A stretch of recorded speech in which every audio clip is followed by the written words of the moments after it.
है, सिर्फ समझना ये है कि आपको बनाना क्या है। टारगेट अगर आपका दिमाग में आ गया कि मुझे ये बनाना है, ये समझना है, तो फिर आसानी से आप बना सकते हैं। गास प्रमेय, तो पहले गास प्रमेय का उपयोग कहाँ पर हुआ? कूलाम का नियम से हम क्यों नहीं बना सकते किसी विद्युत क्षेत्र की तीव्रता को? ठीक है ना। तो कूलाम के नियम से कई जगह पे जो उसकी कूलाम की सीमाएं हैं, ठीक है।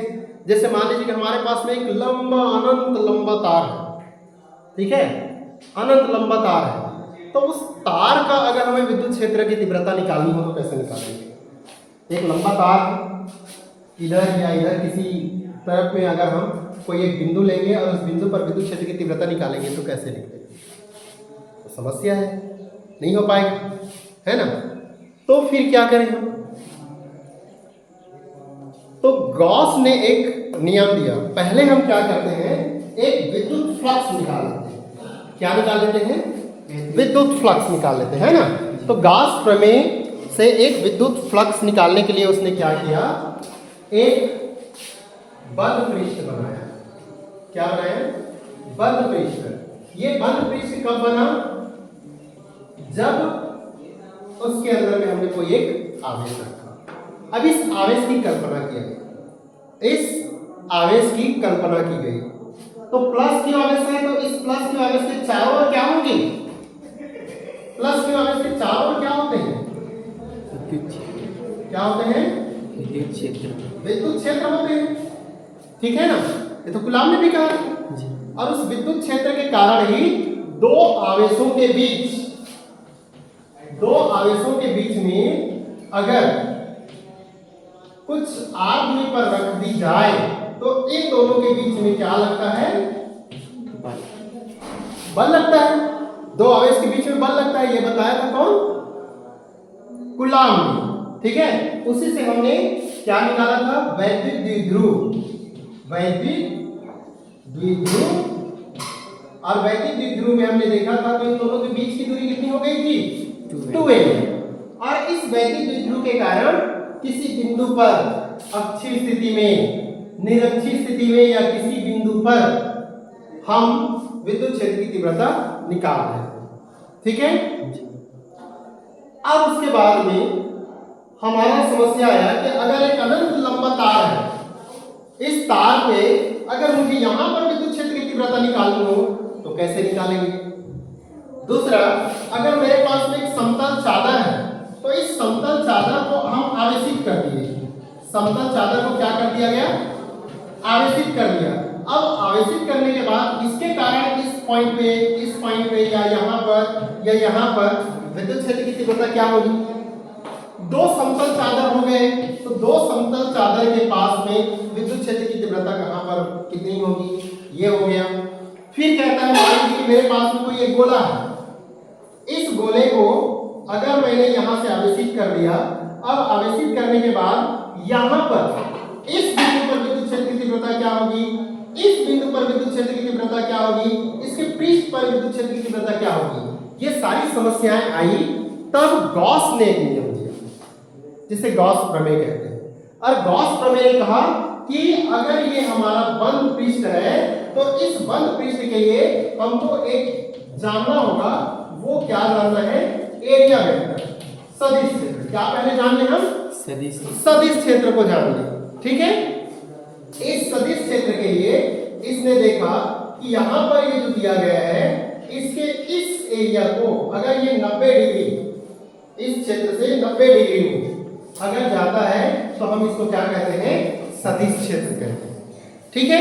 इस सदिश क्षेत्र को लेकर के एक और हमारी जानकारी मिली जिसको कहते हैं विद्युत फ्लक्स। क्या कहते हैं? विद्युत फ्लक्स, फाई ई। और इस फाई ई ने किसका कॉम्बिनेशन किया? तो इस फाई ई ने कहा सदिश क्षेत्र पर अगर हम कोई एक आवेश की कल्पना करते हैं तो इस आवेश पर विद्युत क्षेत्र और सदिश क्षेत्र दोनों समांतर होते हैं। विद्युत क्षेत्र और सदिश क्षेत्र दोनों समांतर होते हैं।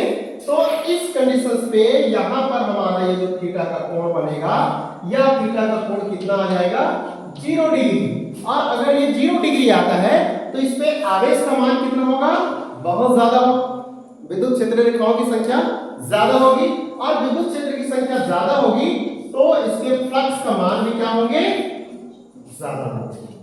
ठीक है, तो फ्लक्स का मान कब ज्यादा होगा, जब इसमें थीटा के मान क्या होंगे, 0 डिग्री। मतलब ये हमारा सदिश क्षेत्र है, तो इस सदिश क्षेत्र पर इसके लंबवत जो विद्युत क्षेत्र रेखाएं जाएंगी तो फ्लक्स का मान क्या होगा, बहुत ज्यादा होगा। और अगर 90 डिग्री में जाए तो फ्लक्स का मान 0 डिग्री। ठीक है, तो यहां पर हमने ई डी एस और क्या माना, कॉस थीटा, या क्या लिख सकते हैं, vector E dot vector D S ले सकते हैं। तो हमने ये जो कॉस थीटा है इसे लेकर के चलेंगे, थीटा का मान कितना बताया, 0, कॉस 0, तो कॉस 0 मतलब क्या हो जाएगा, 1। तो ऐसी स्थिति में फाई विद्युत फ्लक्स का मान कितना हो जाएगा, अधिकतम। कितना होगा, अधिकतम होगा। लेकिन अगर मैं फाई ई बराबर 90 डिग्री रखूं, कितना रखूं, 90 डिग्री, 90 डिग्री रखूंगा तो cos 90 का मान कितना आता है, 0। तो ऐसी कंडीशंस में विद्युत फ्लक्स का मान क्या हो जाएगा, 0 हो जाएगा, 0। तो इस सदिश क्षेत्र में आपका सदिश क्षेत्रफल थीटा कोण बनाता है ds और e थीटा बराबर 0 डिग्री होगा तो विद्युत फ्लक्स का मान ज्यादा होगा, और 90 डिग्री होगा तो विद्युत क्षेत्र का मान क्या हो जाएगा, विद्युत फ्लक्स का मान क्या हो जाएगा, 0 हो जाएगा। तो हम क्या पढ़े, विद्युत फ्लक्स। तो इस विद्युत फ्लक्स और विद्युत क्षेत्र इन दोनों की कॉम्बिनेशन करके आपका गॉस ने एक प्रमेय दिया, गॉस प्रमेय।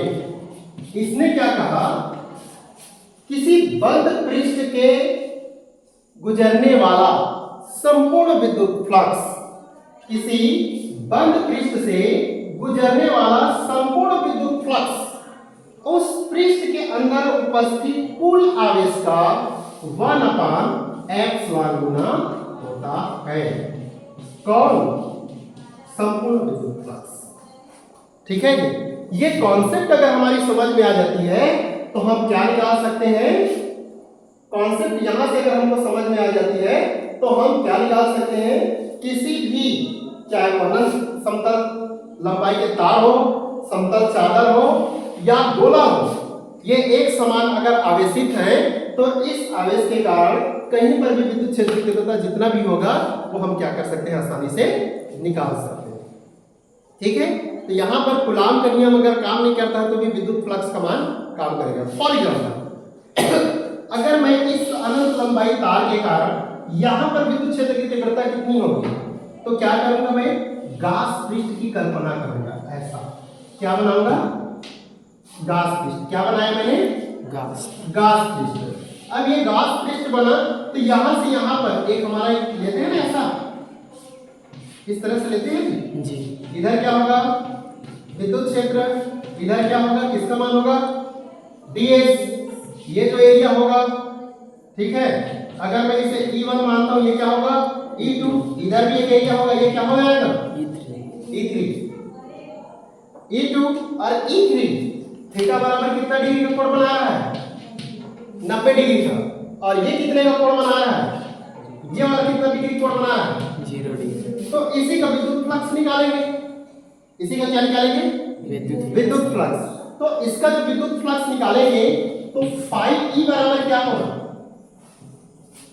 ई ds क्या होगा, ई ds और क्या होगा, cos 0। ये दोनों तो 90 डिग्री है, 0 हो जाएंगे। तो इसमें फ्लक्स का मान 0, इसमें फ्लक्स का मान 0, इस पर निकलेगा तो क्या हो जाएगा, फाई ई बराबर क्या लेंगे, ई ds लेंगे। ठीक है जी। अब इस छोटे से एरिया के लिए यहां लेंगे, यहां लेंगे, यहां लेंगे, ऐसे करके इसका एरिया लेते जाएंगे ना, ऐसा लेते जाएंगे जी, या इस ओर है, इस ओर के एरिया को लेते जाएंगे। किससे हम चल रहे हैं, गॉस प्रमेय से। ठीक है, तो ये क्या हो जाएंगे, ये क्या हो जाएगा, संपूर्ण होगा ना। तो बेलन का वक्र पृष्ठ क्या आता है, बेलन का वक्र पृष्ठ अगर बेलन है कितना एल लंबाई का, कितना लंबाई का एल लंबाई का, ठीक है। यहां से यहां तक का डिस्टेंस कितनी है आर है, तो क्या लेंगे 2 पाई आर एल, क्या लेंगे 2 पाई आर एल, और ऊंचाई में लेते तो 2 पाई आर एच लेते। बेलन का वक्र पृष्ठ होता है ना जी, तो ऐसे ही यहां पर क्या हो गया पाई ई, ये क्या हो जाएगा ई, ये क्या हो जाएगा 2 पाई आर एच, ये आएगा।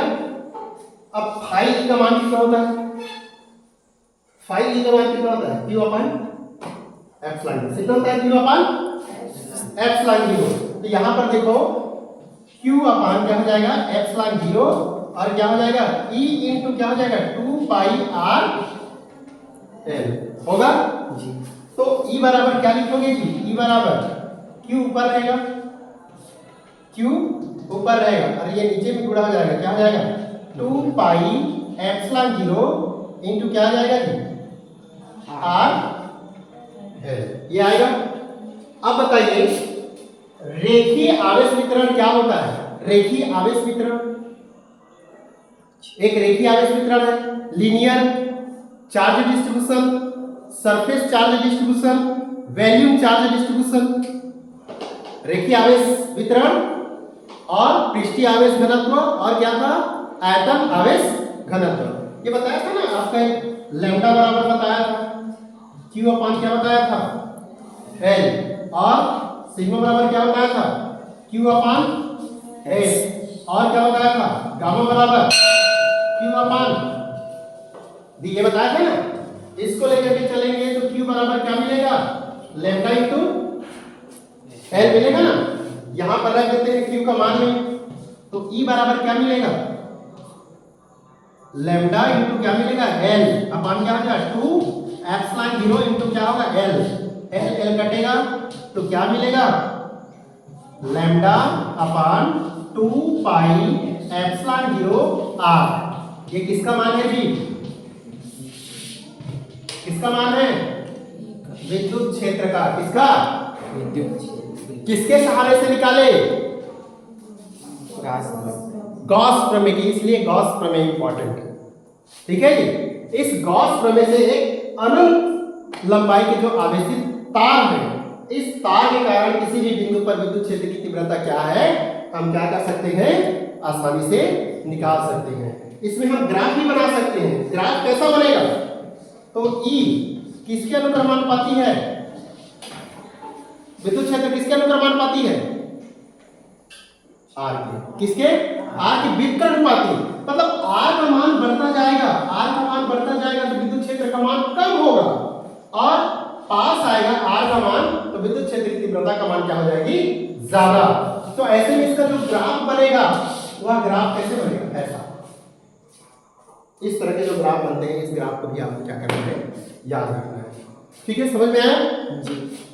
तो गॉस प्रमेय क्या है, किसी बंद पृष्ठ से गुजरने वाला संपूर्ण विद्युत फ्लक्स उस पृष्ठ में उपस्थित कुल आवेश का 1/एप्सिलॉन गुना होता है। माना कि हमारे पास में क्या है एक गोला है, इस गोले के केंद्र O पर एक प्लस क्यू आवेश रखी गई है, और इस प्लस क्यू आवेश के कारण, ठीक है, इस प्लस क्यू आवेश के कारण इसके पृष्ठ यहां पर हमने कोई एक बिंदु P लिया, इस पर विद्युत क्षेत्र की तीव्रता कितनी होगी, तो इस पर विद्युत क्षेत्र की तीव्रता को हमने माना E बराबर 1/4 pi epsilon 0 into q upon r का वर्ग, ठीक है ना। इस प्लस क्यू आवेश के कारण इस पर विद्युत क्षेत्र की तीव्रता कितनी आई, तो E बराबर 1/4 पाई एप्सिलॉन 0 इंटू क्यू अपान क्या आया आर का वर्ग आया, ठीक है। और विद्युत फ्लक्स का मान हम क्या जानते हैं, विद्युत फ्लक्स का मान ये जानते हैं, ये है ना विद्युत फ्लक्स जी। तो इस फाई ई बराबर ई ds cos, हम यहां पर एक घनकोण ले लेते हैं ऐसा, तो यहां पर क्या होगा ये ई की वैल्यू होगी और ये क्या होगा इसी पर होंगे वो ds, यहां पर कोण का मान क्या होगा थीटा, यहां पर कोण का मान क्या होगा डी ओमेगा घनकोण, ठीक है ना। तो यहां पे ये जो दिया गया है हम एक छोटे से एरिया ले लिए P1 के लिए, ऐसे ही यहां पर लेंगे, P2 के लिए ऐसे ही यहां पर लेंगे, P3 के लिए ऐसे ही यहां पर लेंगे, P4 के लिए ऐसे करके लेते जाएंगे ना पूरा। तो गोले का पृष्ठ लेंगे हम, तो गोले का वक्र पृष्ठ क्या बताया था, 4 पाई r का वर्ग। और यहां पर हम रखेंगे, यहां पर अगर रखते हैं 4 पाई r का वर्ग, ये कहां से आया, तो इस गोले का वक्र पृष्ठ है ना। तो ऐसी स्थिति पर 4 से 4 कटेगा, पाई से पाई कटेगा, r से r कटेगा, तो यहाँ पाई अपान एप्सिलॉन 0 आ गया, ये घास प्रमेय आ गया। यहाँ पर विद्युत क्षेत्र नहीं है, क्या है, विद्युत फ्लक्स है। क्या है, विद्युत फ्लक्स। अब समझ में आया कि नहीं आया, आया जी सर। अब लिख लोगे जी। क्यों दीपिका, पता नहीं, प्रयास करो इसको थोड़ा सा, ठीक है। गॉस प्रमेय आपका इसमें अच्छी स्थिति निरक्षी स्थिति, इसको पूछता है, बल आघूर्ण जो दिया गया है वैद्युत ध्रुव बल आघूर्ण, उसको पूछ सकता है, स्थिति ऊर्जा के बारे में पूछ सकता है। मैं एक वन शॉट वीडियो बनाऊंगा, उस वन शॉट वीडियो में आप लोग देखिएगा कि कैसे, ठीक है, पहला लेसन हम कवर करते हैं जिसमें हर टॉपिक जो होगा आपका शॉर्टकट में ऐसे बताते हैं, ठीक है जी। इसमें एक आपको बच गया समतल चादर के कारण विद्युत क्षेत्र की तीव्रता, जो मैंने अभी यहाँ पर एक अनंत लंबाई के तार के लिए लिया, समतल चादर के लिए लिया, और किसके लिए लेंगे आप, ये समतल चादर है ना जी। और किसके लिए लेंगे, गोला। तो समतल चादर और गोला को आप लोग बना करके देखना। गोले में कितने कंडीशन आएंगे, एक बार गाज पृष्ठ से बाहर होगा, इस पृष्ठ से क्या होगा, बाहर, एक बार क्या होगा पृष्ठ में, और एक बार क्या होगा पृष्ठ के अंदर। तो पृष्ठ के अंदर आवेश बिल्कुल नहीं होगा। चालक के पृष्ठ के अंदर में Q का मान क्या होता है, 0। यहाँ पर चालक किसी भी पृष्ठ के अंदर में आवेश क्या होते हैं, 0। तो विद्युत क्षेत्र का मान भी क्या हो जाएगा, 0। तो अंदर कुछ नहीं होगा, ठीक है, विद्युत क्षेत्र का मान क्या होगा, 0। लेकिन पृष्ठ पर कितना होगा और बाहर में कितना होगा, ये आपका डिपेंड करता है। अगर यहाँ से यहाँ तक की दूरी हमने मान लिया r, तो ये जो हमारा लंबाई हम इसको लेंगे, ये कितना हो जाएगा, कैपिटल R, ठीक है। इस r से बड़ा होगा और यहाँ पृष्ठ मिलेंगे तो कैपिटल R और ये r बराबर होगा। ये भी परीक्षा में पूछता है और रहने के लिए कोई भी कठिन नहीं है। मैं इसे इसलिए सरलता से बताने का प्रयास कर रहा हूँ क्योंकि मैंने इसे कई हजार बार बनाया है, ठीक है ना। पिछले 20 साल से इसे बना रहा हूँ, तो 20 साल से बना रहा हूँ, तो हर बार मुझे अलग अलग इसके आइडियाज आते हैं। इसे ऐसा भी बताया जा सकता है, इस तरह से भी समझाया जा सकता है। तो हमारी ये जो बनाने की जो ये है कि अगर किसी एक टॉपिक को लेते हैं 3 बार 4 बार अगर हम उसको पढ़ते हैं तो हम ऑटोमेटिक हमारे दिमाग में बैठ जाता है, ठीक है ना। मुझे समझाने की जरूरत नहीं पड़ेगी, बस फोकस क्या करना है कि आप क्या पढ़ रहे हैं। गास प्रमेय, तो गास प्रमेय हम क्यों पढ़ रहे हैं, वो क्या बता रहा है गास प्रमेय। तो गास प्रमेय हमारा बता रहा है विद्युत फ्लक्स के बारे में, और अगर हम विद्युत फ्लक्स को पढ़ लेते हैं तो इस विद्युत फ्लक्स के सहायता से हम इन चीजों को विद्युत क्षेत्र की तीव्रता निकाल सकते हैं। इसमें कूलाम के नियम की जरूरत नहीं पड़ेगी। समझ में आ गया ना जी। तो इसको बना करके देखना, नोट्स कंप्लीट करना। सोमवार को पहला लेसन का पूरा नोट्स को लिखूंगा जी, ठीक है जी। कल क्या है हमारा, बुधवार, ठीक है ना, वेडनेसडे। तो बुधवार, गुरुवार, शुक्रवार 3 दिन जो है हम मैथ्स देखेंगे, ठीक है, इससे जुड़ी हुई। तो कल मैं प्रयास करूंगा कि एक वन शॉट वीडियो बनाऊंगा। वन शॉट वीडियो मतलब पहला लेसन चालू होते ही हमने क्या क्या पढ़ा, ठीक है, क्या क्या इंपॉर्टेंट है, फिर उसके बाद में हमने लास्ट तक गए तो लास्ट तक में क्या आया, क्योंकि यहाँ पर हम क्या करेंगे, गास प्रमेय से हम कूलाम का नियम निकालेंगे। गास प्रमेय से क्या निकालेंगे, कूलाम का नियम। वो भी परीक्षा में पूछता है 5 नंबर का कि गास प्रमेय का व्युत्क्रम निकालिए या कूलाम के व्युत्क्रम नियम को समझाइए, और 5 नंबर के क्वेश्चन, तो वो आपका कैसे निकालते हैं वो उसके बारे में भी बताएंगे, ठीक है। समझ में आ गया जी। तो क्या बोलते हैं, अभी किसका पीरियड है जी फिर।